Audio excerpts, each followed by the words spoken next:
For better experience, please rotate your mobile at 90 degrees.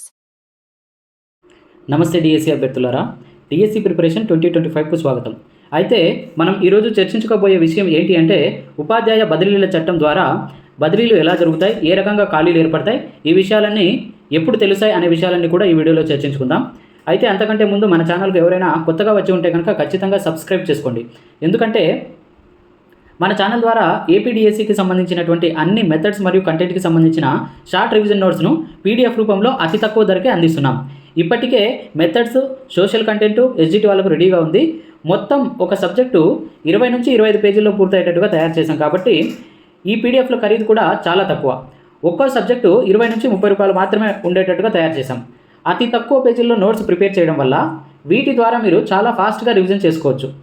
కాబట్టి రోజుకు ఒక్కసారైనా మొత్తం రివిజన్ చేసే విధంగా వీటిని తయారు చేశాం. వీటి పూర్తి వివరాలు మన ఛానల్లో వీడియోస్ ద్వారా మీరు తెలుసుకోవచ్చు.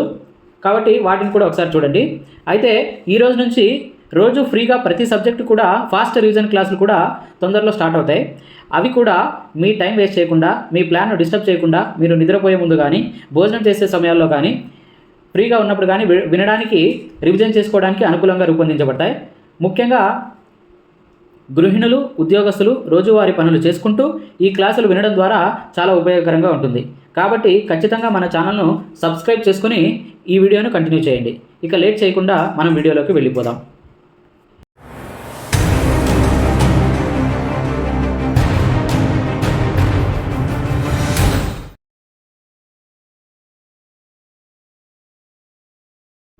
ఇదిగో డిఎస్సి, అదిగో డిఎస్సి అనేటువంటి ప్రకటనలన్నింటికీ కూడా కాస్త విరామం దొరికినట్టు అనిపిస్తుంది నాకైతే ఈరోజు ఈనాడులో వచ్చినటువంటి ఒక కథనాన్ని చూస్తే.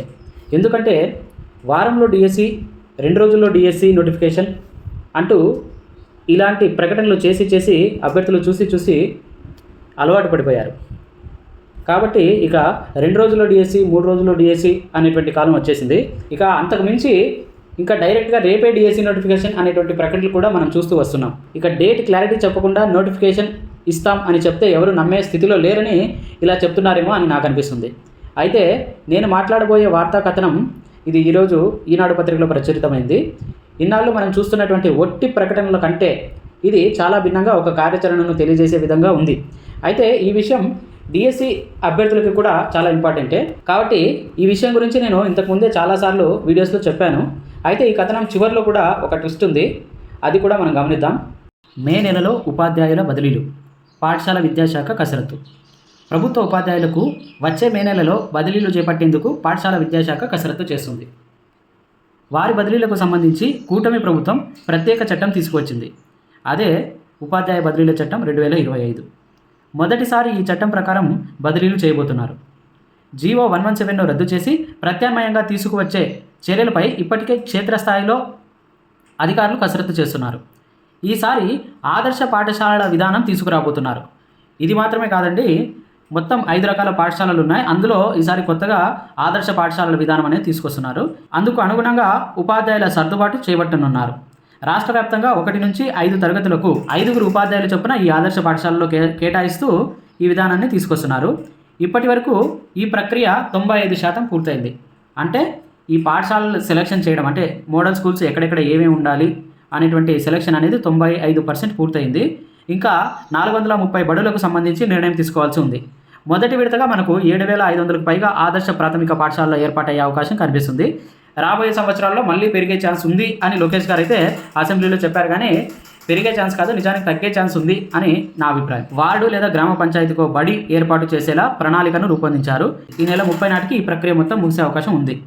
అయితే ఎందుకు ఈ పాఠశాలలు తగ్గే అవకాశం ఉంది అంటున్నానంటే ప్రతిసారి ఆదర్శ పాఠశాలల్ని మాత్రమే ఫోకస్ చేయడం వల్ల మిగిలినటువంటి బేసిక్ పాఠశాలలు కానీ, ఫౌండేషన్ పాఠశాలకు కానీ సరిపడినంత మంది ఉపాధ్యాయులు కానీ, సరిపడే వసతులు కానీ అలాంటివి ఏవి దొరకవు.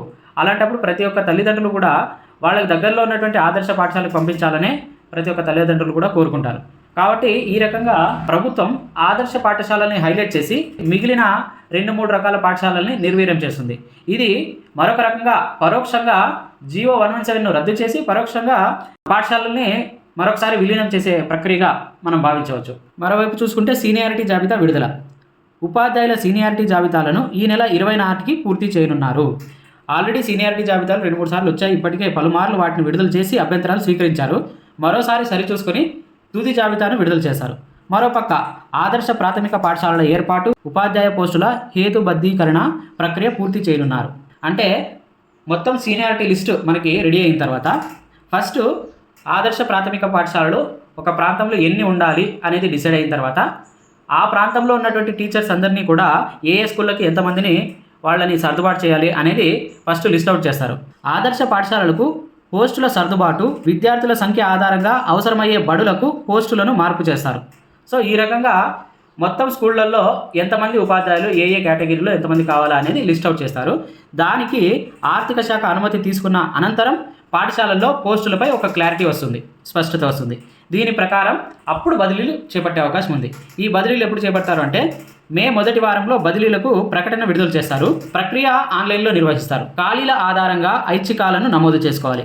అంటే ఎట్లా అంటే ఇంజనీరింగ్ కానీ డిఎడ్ కానీ మనం ఎలాగైతే మనము కాలేజీల సెలక్షన్ కోసము వెబ్ ఆప్షన్లో నమోదు చేసుకుంటామో అదే రకంగా ఇక్కడ ఉపాధ్యాయులు కూడా వాళ్ళకి ఎక్కడ బదిలీలు కావాలనుకుంటున్నారో, వాళ్ళకి ఎక్కడెక్కడ అర్హత ఉందో వాళ్ళు ఆ రకంగా ఖాళీల మీద వాళ్ళు వెబ్ ఆప్షన్స్ పెట్టుకోవచ్చు అనమాట. ఒక టీచర్ ఎన్ని ఖాళీలకైనా ఐచ్ఛికాలు పెట్టుకోవచ్చు. వారి సీనియారిటీ రిజర్వేషన్ రోస్టర్ ప్రకారం పోస్టులు కేటాయిస్తారు. తప్పనిసరిగా బదిలీలు అయ్యే టీచర్లు తాము పనిచేస్తున్న పాఠశాలలను ఎంపిక చేసుకోకూడదు. 2 ఏళ్ళు సర్వీస్ పూర్తి చేసుకున్న వారు తమకు నచ్చిన వాటితో పాటు తమ పాఠశాలను కూడా ఐచ్ఛికంగా ఎంపిక చేసుకోవచ్చు. సో ఇప్పుడు నెక్స్ట్ పాయింట్ ఏంటంటే మొదట ప్రధానోపాధ్యాయులకు బదిలీలు చేపడతారు. తర్వాత స్కూల్ అసిస్టెంట్లకు పదోన్నతులు కల్పిస్తారు. అప్పుడు స్కూల్ అసిస్టెంట్లు కొంతమంది ఖాళీలు వస్తాయి. ఆ ఖాళీల్లో ఎస్జిటి వారికి పదోన్నతులు కల్పిస్తారు. సో ఇప్పుడు ఉన్నటువంటి స్కూల్ అసిస్టెంట్లందరికీ కూడా బదిలీల ప్రక్రియ నిర్వహిస్తారు. తర్వాత మిగిలిపోయినటువంటి ఎస్జిటీలు ఉన్నారు కదా, వీళ్ళందరికీ కూడా బదిలీలు నిర్వహిస్తారు. ఈ మొత్తం ప్రక్రియ పూర్తయిన తర్వాత అప్పుడు ఖాళీలు మనకు తేలుతాయి. ఆ ఖాళీలు మిగిలే ఖాళీలు డిఎస్సిలో వచ్చే కొత్త వారితో భర్తీ చేసే అవకాశం ఉంది.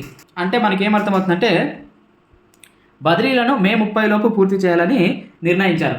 కాబట్టి మే 30 లోపు అంటే అప్పటికి మనకి ఎన్ని ఖాళీలు, ఏ జిల్లాలో, ఏ కేటగిరీలో ఎన్ని పోస్టులు ఖాళీగా ఉన్నాయనే విషయాలన్నీ కూడా పూర్తిగా మనకి అప్పుడు పక్కా లెక్కలు తెలుస్తాయన్నమాట. సో అప్పటి వరకు మనకు ఖాళీల వివరాలు తెలియకుండా ఏ రకంగా డిఎస్సి నోటిఫికేషన్ విడుదల చేస్తారు అనేది నిజంగా ఇప్పటికీ ఒక అంతుచిక్కని ప్రశ్నగానే ఉంది. దానికి ఉన్నటువంటి ఏకైక మార్గం ఏంటి అంటే ఇప్పుడు ఉన్నటువంటి స్కూల్స్ సంఖ్య ఆధారంగా అంచనా లెక్కల మీద, అంటే ఉపాధ్యాయులు ఎంతమంది ఉన్నారు, ఎంతమంది అవసరమవుతుంది, దాని ప్రకారంగా ఇప్పటికే ప్రకటించినటువంటి 16,347 పోస్టుల ఆధారంగా ప్రక్రియ మొదలు పెట్టడమే ఇప్పుడున్నటువంటి ప్రభుత్వానికి ఒక ఏకైక దారి అనమాట. అయితే ఇది ఎంత సమంజసమో ప్రభుత్వ పెద్దలే ఆలోచించుకోవాలి. ఇదండి విషయం. మరొక రోజు మరొక అప్డేట్తో మీ ముందుకు వస్తాను. అంతవరకు సెలవు. నమస్కారం.